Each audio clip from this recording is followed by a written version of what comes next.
Happening now, closing arguments continue in the murder case against two former Shelby County jailers. Today was day 9 in that trial.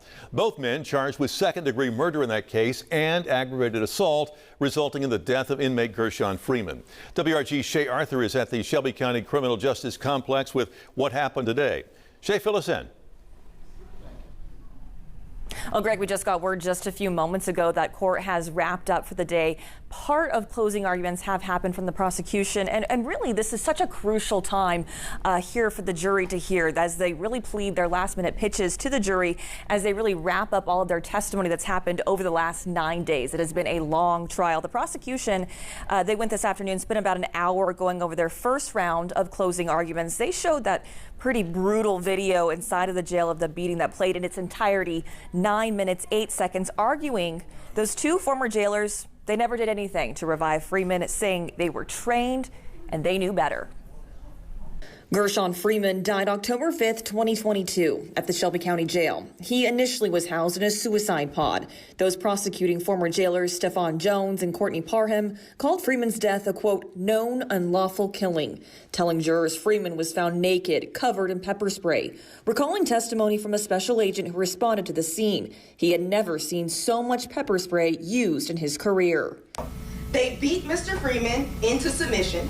They sprayed him with pepper spray, they cuffed him, they put weight and pressure on him, then they shackled him, then they killed him, then they abused his body, and as if that was not enough, they left him there. Shelby County Sheriff's Office did not conduct themselves with the highest ethical standards to maintain public confidence. No, they conducted themselves in the most unethical ways and demonstrated themselves to be a public disappointment.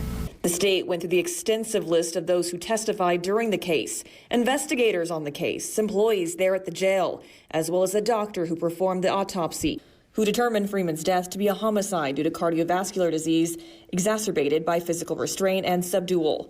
Surveillance video from inside the jail of the beating as well as after was also shown. Prosecutors said 33-year-old Freeman was a son, a husband, a father. Now let me tell you who Mr. Freeman was not. He was not a jail statistic. He was not a threat to anyone at the Shelby County Sheriff's Office. He was not an animal. He was not a rodent. He was not an insect. He was not someone to be so easily discarded. He was a human being. But also during the trial, jurors also heard from a use of force expert for the defense, who says the former jailers acted within the scope of their training. Okay, so once again, Greg, court has wrapped up here for the day just after 5 o'clock. Tomorrow morning it will resume where the defense will have its chance to do its closing arguments. Then once again, the prosecution has their rebuttal. Of course, we'll keep you posted every step of the way. For your news leader, we're live downtown tonight. Shay Arthur, WREG News Channel 3.